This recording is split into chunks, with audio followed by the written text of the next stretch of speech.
Guys, Mike here from Mike and Ellie's Adventures. Today we're going to be bottling up some mackerel. I got some mackerel yesterday and I thawed it out overnight. It was frozen, of course. And so today we're going to be putting some of it in bottles and bottling it up. I'll show you how to do that. And we're going to do what water bath canning. So they call it rebel canning. It's not rebel canning. It's been around for generations. The USDA, it's in the United States. They say you have the pressure can. You don't have the pressure can. They worry about botulism, so they say. Botulism, if you bring your water up to a boil, like 120, 130 degrees, whatever, I mean, a rolling boil, you sustain that rolling boil for 3 hours. Anything you're cooking, 3 hours, and you have no worries about botulism. It's how I've always done it. It's how my parents always did it. How their parents always did it. And nobody in our family has died of botulism yet. I've never heard of it. I mean, it's so rare. It's a very, very, very, very rare thing. So, but you bring it up to a rolling boil, like I said, and boil it for 3 hours, and you don't have to worry about botulism. But anyway, so we'll sit up here and show you what you got to do. Okay, guys. So what you're going to need, this is very simple, very, very quick. All you're going to need is some salt, or I like to use salt pork. A little bit of vinegar, your pint jars. I use pint jars because this is a single serving, and you know, if you want more, you can use the bigger jars. But this is a single serving. If I want, more, I just take out another jar. That's it. Okay. So make sure your jars are clean, and wash them with hot soapy water. Make sure they're clean, and make sure your lids and your rings are clean. And now I always soak my lids in hot water. Just to, people say you need to sterilize them beforehand. I figure if you're going to boil them for 3 hours, you're going to be sterilized anyway, but either which way. But anyway, all you do, now you can use salt pork or salt, just regular salt, okay? You toss in 3 or 4, I mean the pieces are cut like, this big, whatever. Toss in 3 or 4 pieces on the bottom. Put in your fish, like yay.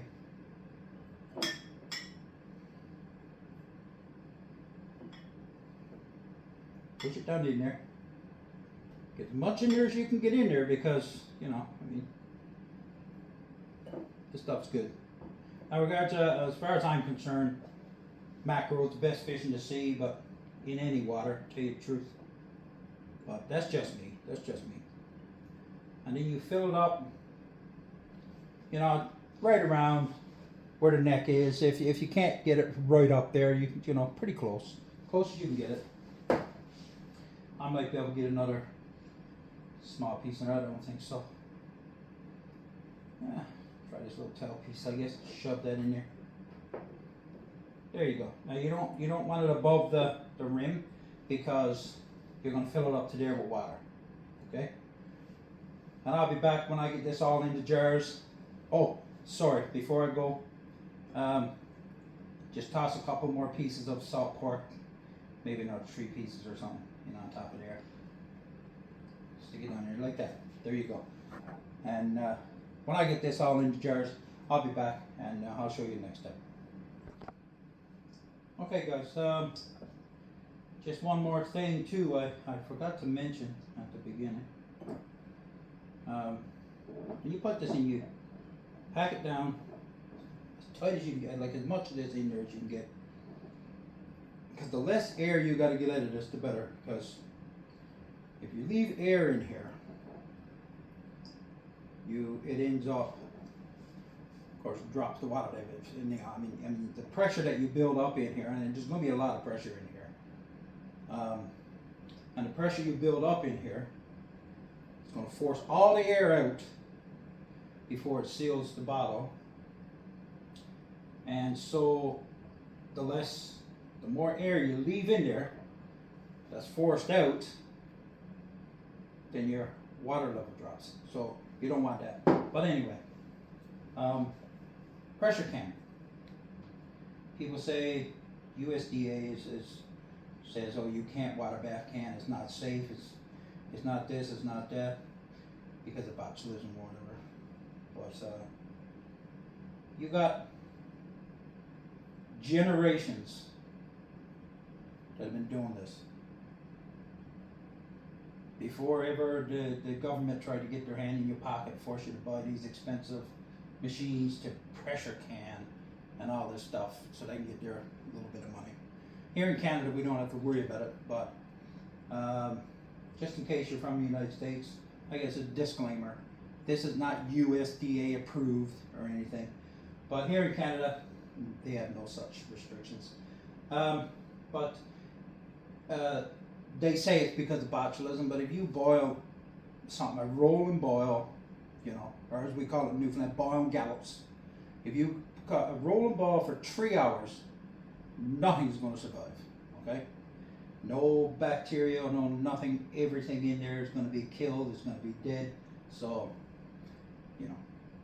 But that's what they say because of the pH level or the acidity level or something. But I mean, my parents, like I said, my grandparents, and for generations, we water bath canned, and I've never heard of. I mean, every house you go into back home in our town or in any town, you always saw bottles of food on the pantry shelf that was all water bath.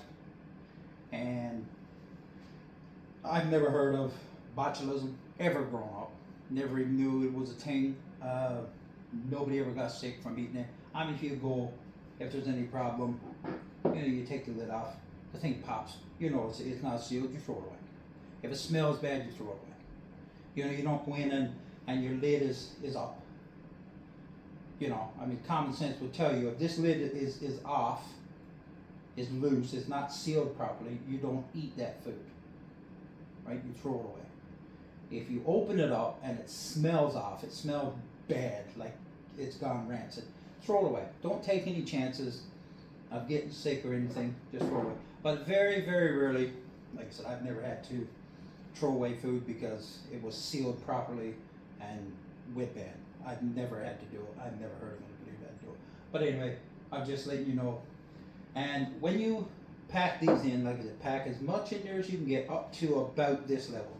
You know, so pretty much up here. I mean, you're going to fill the water to here somewhere. So I might even take that piece out because it's up to here. But you want the water covering it all.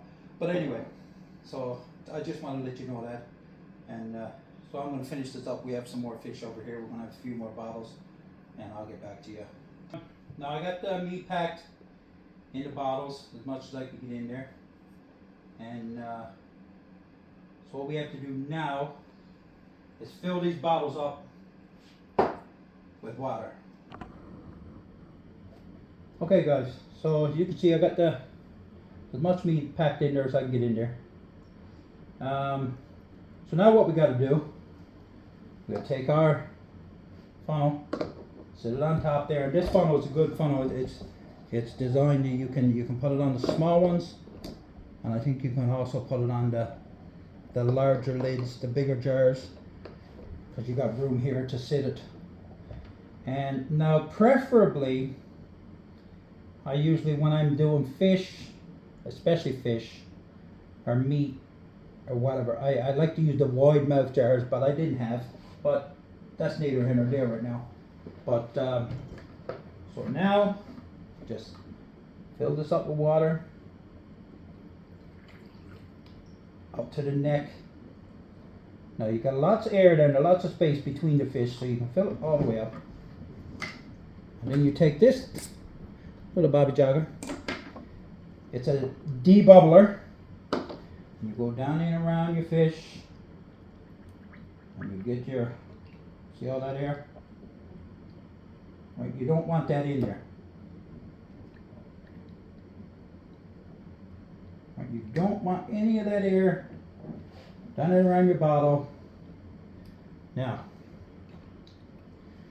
your lid back on, pour a little more water in.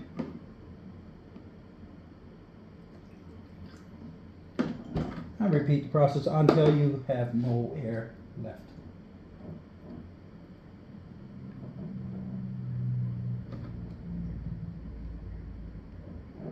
Okay, I think we're good. Now you're saying, well, now you got too much water. And you're right. So that's when you get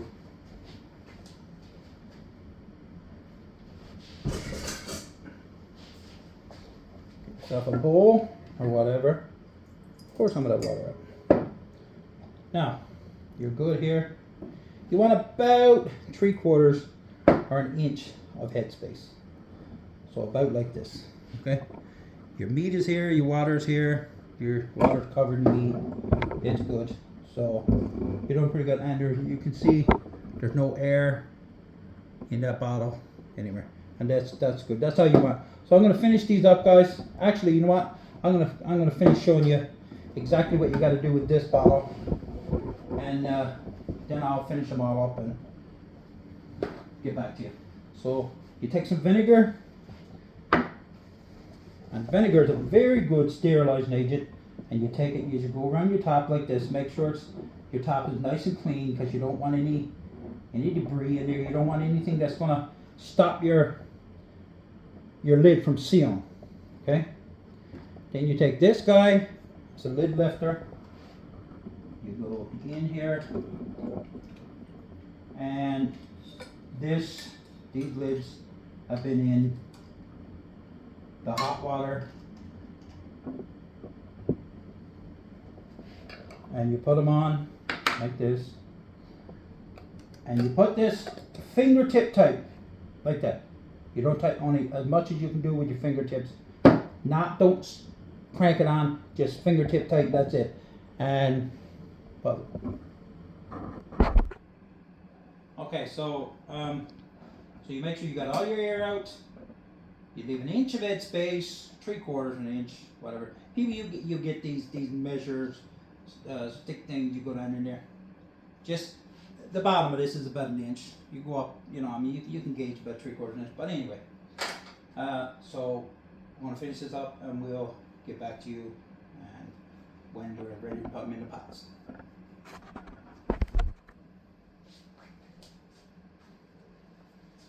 Now, guys, I got my pot. Put some water in here. I don't know if I got enough water in here or not, but if I don't, I'll fill it up. But I got cold water in here because I cold packed the food. So you never put hot bottles in cold water, and you never put cold bottles in hot water. So you just have it the same temperature if you can do it. And you put your bottles in. And I get 2 more in there. Here we go. So now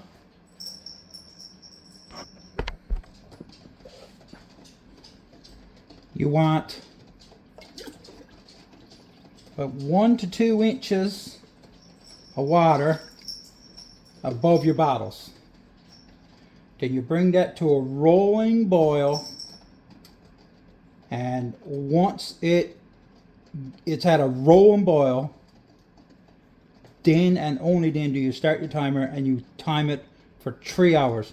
And so you keep make sure you start off, like I said, with a couple inches above. It can be a little bit more, but no, don't have it any less. You want it to have, this much above your bottle. So I likes to have. And keep your kettle with water in it. And when it drops down, the level drops down, you keep checking it every hour probably. And when it drops down, you boil the kettle water, because now you got boiling hot water in there. You can't throw cold water in. At the very least, it's going to cool your water down. Then you got to get it back up to a rolling boil. Then you're going to have to start your timer again. So, and at the worst, the cold water is going to go down and you're going to shatter bottles. So boil your water in your kettle before you put it in here once this starts to boil. And leave it for 3 hours. And after that, we'll get back to you. So anyway, guys, this lot is done. This is our second lot, by the way. First lot I was gone out when it got finished up, but I need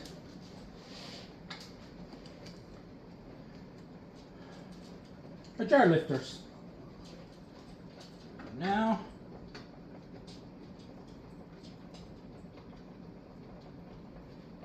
there you go. Look at that. That'll boil for a little while yet. And our last lot we did, one of the jars broke. So, but that's fine. That happens sometimes. Just shaking a little too much or whatever. Probably clinked off another, you know, who knows, bit of air under it, whatever. But that's fine. So guys, this is our first 2 batches. Like I said, one of them broke, so there's 15 there. And you leave them, don't touch them, for 12 to 24 hours is recommended. So you just make sure they seal and they cool down 100% complete. Then you can put them away. But we'll come back to that when it's ready. Hey guys, it's been about, I'll say 15 hours or so since the last lot was done. We did 2 batches here yesterday, and here's the end result. Mackerel in there cooked up all nice, and here's how you tell if it's sealed. You take it by the top, by the rim like this, and if it holds up the bottle, it's sealed. And you push here. There's no nothing here. Push on that, and this is the difference. Now you got, this is a bottle here. See the difference. But while you're doing these, they'll pop. You might hear them pop, and this thing sealing down. Now a lot of people say to store it just like this, without the lids on. A lot of people will put the lids on tight as you can get them and store it like that. I don't do either. I usually just go like this, and just in case something hooks this one, pops it off. This way nothing can pop it off, and if it pops, if the seal breaks, you know that it's broken, obviously. But I haven't had many seals. Sometimes the seal will break, sometimes, but so I got 15 here. 1 broke in the pot, which happens sometimes. But these, you put them on your shelf, clean the grease off them. Put them on your shelf, and they'll last you a long time. And so, you like mackerel? Try a bottle, they're delicious. And don't forget to like and subscribe if you haven't already. Please, if you wouldn't mind liking, it really helps the video get to other people, and it'll help the channel grow. And we can use all the subscribers we want. We can get, actually. Right now we're just starting out. But I appreciate it, and if you want to leave a comment, go right ahead. You want to ring the bell icon to get notifications, you go right ahead. And so you guys have a great, blessed day, and God bless you, and we will see you in the next one.